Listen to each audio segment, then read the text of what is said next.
And Ben, I'm sorry, I'm not going to let you talk right now because I want to address the next point. So we got through. He said capitalism doesn't work. Unchecked capitalism doesn't work. That's why we're all in debt, and they're giving us credit cards. So the credit cards piece. Let's talk about this. So in America, what's considered low income in America is considered rich in the rest of the world. Now, somebody said on a different video, but it costs more to live in America. Yeah, maybe. But 3 out of 5 Americans don't have a budget, right? I would argue that when you create a budget, shout out to Dave Ramsey on this. When you create a budget, you're giving yourself a raise because you know where all your money's going. And I took this lesson from Dave Ramsey. Your money, your dollars, picture those dollars as little soldiers, and you want those little soldiers to work for you. But soldiers don't just start fighting the enemy, or the National Guard doesn't just go start saving the community in disaster situations. They need a general to tell them where to go, how to be uniform, and what to do. That's your dollar bills.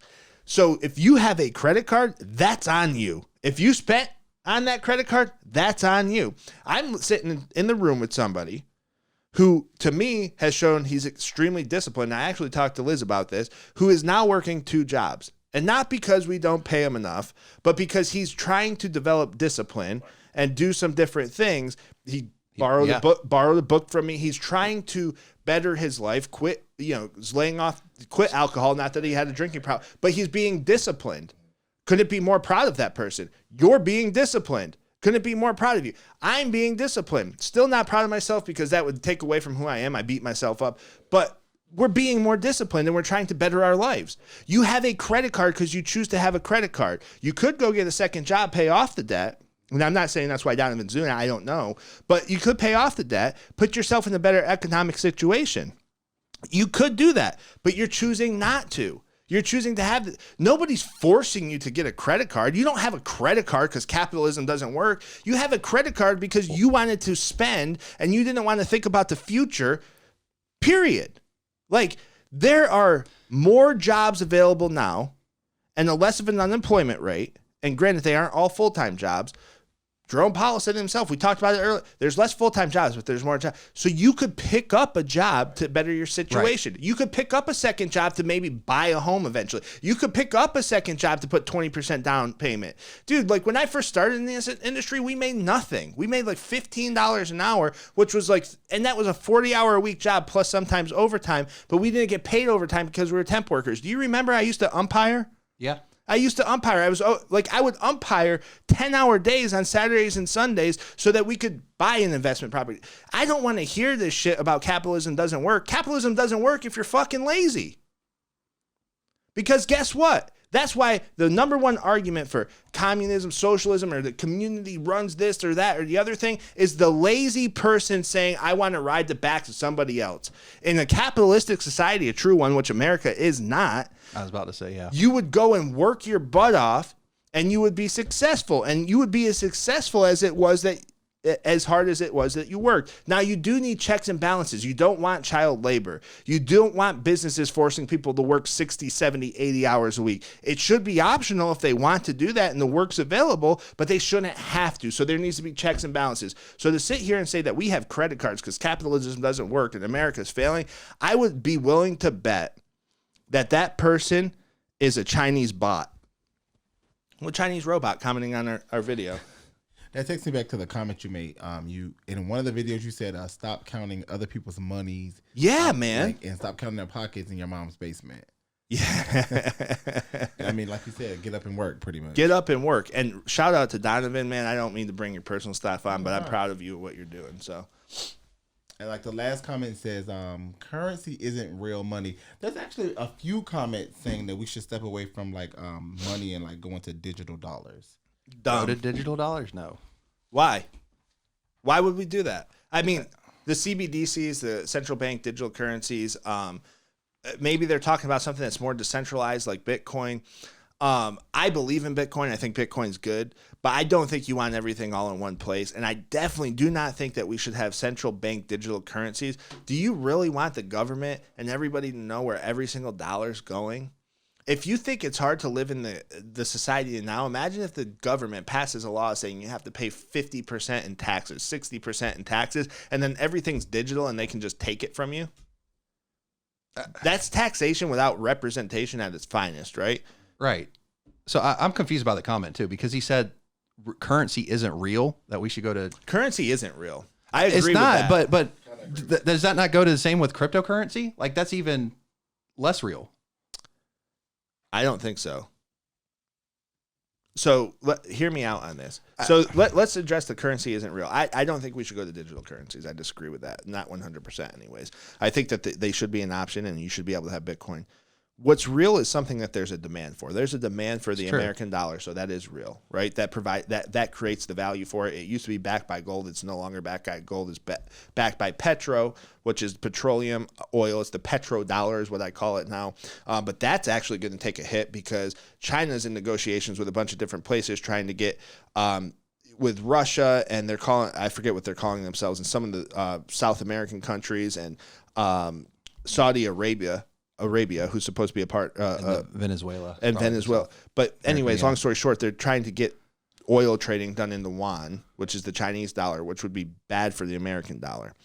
And this has all started because our politicians decided it was a good idea to get more involved in the world and take over a base in the Philippines, which is close to China. They took it as a threat, and so now they're trying to get rid of the American dollar, whatever, right? So long story short, anything that there's a demand for, there's a value there. Right. Bitcoin, there's a limited number, 21 million that can ever exist. It's almost untouchable because you can put it into digital wallets and so on and so forth, and there's a demand for it, so there's a value there. That's what makes it real. But currency isn't real. It was something that was created to track. It was created to track your production, essentially, right? So like if I go out and in the mortgage industry produce a bunch of mortgages, that thing that's a currency that has a value assigned to it because people want it, it allows them to buy hats and sneakers and food and clothes and shelter and all that. It's a way to track the value that you're bringing to the world. So is currency real? No, because and here's the thing too is about the capitalistic society. A true capitalistic society would be it's a bartering society. Yes. It's okay. Donovan made that Penn State hat and he wants my coat that I made, and we both have extras of them. Okay, I'll trade you a hat for a coat, or I'll trade you this hat. That coat is worth 2 of these hats, so take 2 of these hats, and I would wear one, and I would trade that hat for some apples. That's how it started, That's a true capitalistic society. We're not that, and haven't been that probably since the creation of currency. But long story short, going to CBDCs is a terrible idea, digital currency only is just a terrible idea. Going 100% away from the American dollar is probably a bad idea. We want decentralized control by the people to an extent, right? Because if it's completely decentralized, then it allows a lot of criminal activity. One of the big things that I see a lot that we're trying to stop is sex slavery and things of that nature. Right. If you're completely decentralized, good luck stopping that. So, what?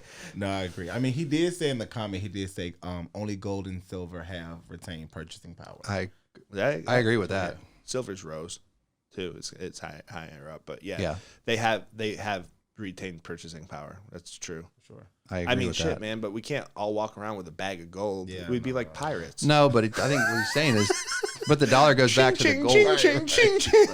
Or get the dollar back to the gold standard. Like that's Right. You want to talk about hurting? But You got to hurt the economy pretty bad to do that. yeah. You would have to blow up there'd have to be a great reset, like all the conspiracy nut bags are talking about.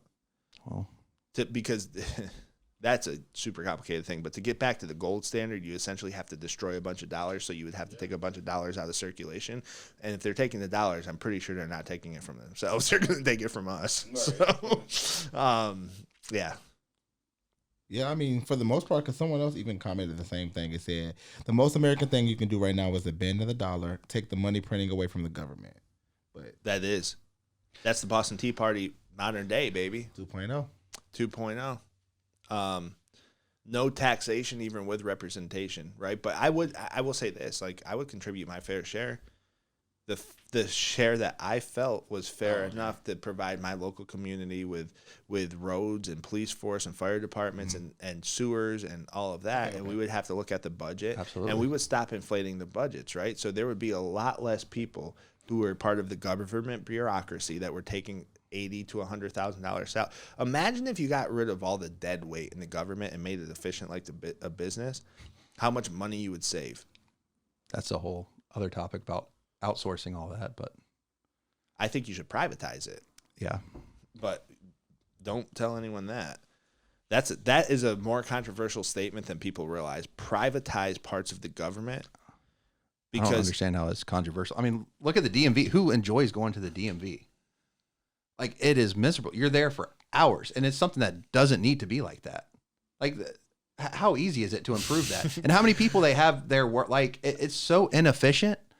Yeah. I mean, you had a trucking company. You evolved people like know how bad the DMV is. I spent with my trucking company, because also with that, unless you signed a power of attorney over to somebody else, you can't really have anyone else go and get you, weighted license plates and things of that nature.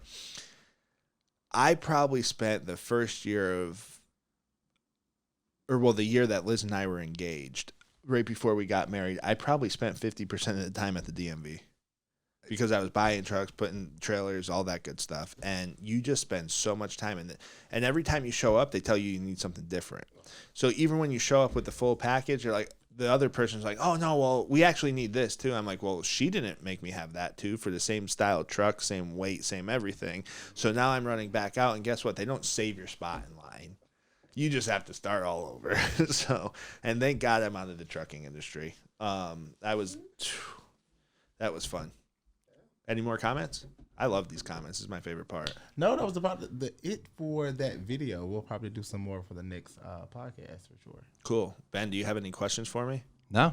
Donovan? That was good. We're all good over here. Well, listen, thank you for watching. We're back. We're at it. Follow us on all of our social media. We're NBI Financial Group on everything. And if you are on YouTube, or if you're not on YouTube, go to YouTube and bang the red subscribe button on the NBI Financial Group LLC page. Turn on your notifications on every single one of our videos that we post.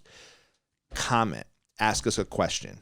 So on every video we post, ask us a question about our thoughts on something that has to do with the video, that has to do with mortgage, and leave your Instagram handle. If you do that for every question you ask us across all of our videos, we will go ahead and put your name into a drawing, and on September 1st we will randomly select a winner, and the winner is going to receive either $1,000 cash or Bitcoin, whatever they choose, and you'll be invited on this show to have a conversation with us. So like I said, go ahead and bang that red subscribe button, turn on notifications, leave us a comment with the Instagram handle. Follow me personally. I'm Mortgage Man Nick across all my personal, and this is Big Boss Ben. Big Boss Ben doesn't post much, but it's coming. He's got a bunch of stuff in the works. We're super excited, Donovan. Thank you. We are out. Peace.